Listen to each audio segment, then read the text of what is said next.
Salut tout le monde! Aujourd'hui, je vais vous expliquer comment jouer à Just One de RepoProd, un jeu coopératif de devinettes et d'originalité.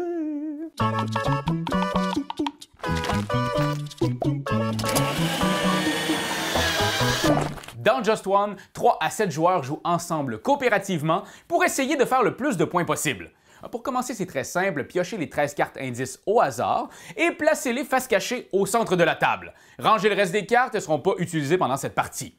Remettez à chacun des joueurs un chevalet et un feutre de couleur. Ne vous en faites pas, ces crayons-là sont parfaitement effaçables. Pas vrai? Pas sûr, sa peau, ça s'enlève. Désignez un joueur au hasard qui deviendra le premier joueur actif. Le joueur actif pioche sans regarder la première carte de la pile et la place sur son chevalet pour que tous les autres joueurs puissent la voir. Il choisit ensuite, toujours sans regarder, un chiffre de 1 à 5 pour indiquer aux autres quels mots ils devront lui faire deviner.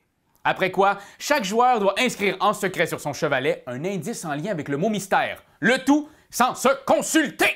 Quand c'est fait, demandez gentiment au joueur actif de fermer les yeux. Ferme les yeux! Et révélez tous ensemble vos indices. Chaque indice identique est alors éliminé du jeu. Penchez ses chevalets vers l'avant pour vous assurer que le joueur actif ne pourra pas les voir. Quand c'est fait, le joueur actif peut alors ouvrir les yeux. Ouvre les yeux! Et consulter les indices restants. Dans un moment de tension à couper au couteau, il devra essayer de faire un lien entre tous les éléments pour deviner le mot mystère. Il n'a droit qu'à une seule chance. Si sa réponse est bonne, hurrah! La carte est placée face visible près de la pioche et lui vaudra 1 point en fin de partie. Mais, et je dis bien mais, si sa réponse est mauvaise, la carte est alors défaussée dans la boîte de jeu sans rapporter de points et en plus, vous défaussez la première carte de la pioche. Le joueur actif peut donc décider de passer et de perdre la carte en jeu sans courir le risque de perdre une carte supplémentaire. Le joueur à gauche de celui qui vient de jouer devient le nouveau joueur actif. Le jeu se poursuit jusqu'à ce que la pioche indice soit vide. Faites alors le total de vos points et comparez-le au tableau à l'arrière du livret d'instructions pour découvrir à quel point vous êtes fort.